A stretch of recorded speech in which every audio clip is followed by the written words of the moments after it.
Hi mga kapreni! So, wala pa akong ligo kaya ganito itsura ko. Milata lang ako maghapon, ganon. Ngayon, may deliver. Kada mayroong magdi-deliver kasi dito, inuutosan ko si Kuya Ken. Kumuha na lang ng pera dito sa wallet, tapos siya magbabayad. Sabi ni Kuya Ken, 200 plus 280, ganun. Sabi ko ba 200? Pagkakaalam ko, sa 100 plus yung babayaran ko kasi isang parcel na lang yun eh. Nagsasalita ako, Ken, bakit 200? Bakit 200? Parang bulong lang ganun. Bakit 200? Ken, bakit 200?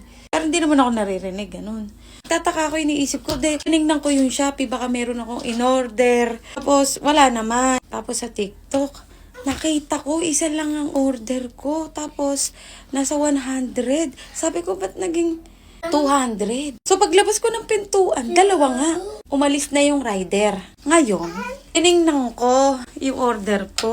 Ayan, napaupo na tuloy ako. Nako, magkamukha pa ng kulay. So, tinawagan ko yung rider. Sabi ko, baka ako pwedeng i-cancel na lang yung isa. Ay, ma'am, hindi na po may ka-cancel kasi send na yung payment sa seller. Pero pwede pa sana i-cancel yun kung sinabi ko kagad. Hindi pa niya masesend yung payment. Yung picture, mga ganun, etc. Eto na nga, hawak na nga ni Rui. Ayan o. Oh, dalaway damit, di ba? Ayan o, kunin mo pa isa. Kunin mo pa isa. Ayan o, ayan o. Kunin mo isa. Iya. Tamad ah. Kukunin lang ah. Dalawa. Nahilo-hilo na nga ako. Paano ko ginawa yun? Ito pala. Grabe ah. Parang chismis lang ah.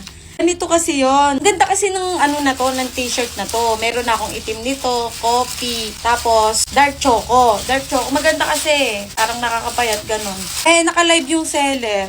May isa pang t-shirt na nagustuhan kong in-add to cart ko. Tapos eto. Kung ipe-place order ko na, tama ba? Place order. Ano ba yan? Order ng order, di alam. Magkaiba sila ng shipping. Kinancel ko. Pagka-cancel ko, edi approve na. Akala ko, okay na. Cancel ko yun, gusto ko to. Order ako nito. Alam ko, eto lang, isa lang. Ngayon ko lang napansin na yung isa lang pala ang na-cancel. Pero yung isang na-order ko, hindi. Nag-order pa nga ako. Akala ko nga, na-cancel na yung dalawa na yun. Ngayon ko lang na-check.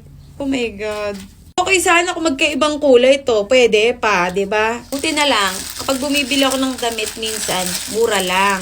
Isa kasi, pag nagti-TikTok ako, may nakikita ako mga mommy vlogger na nag-affiliate, tapos nakita ko yung damit, nagandahan ko yung suot nila, yun, nag-check out ako.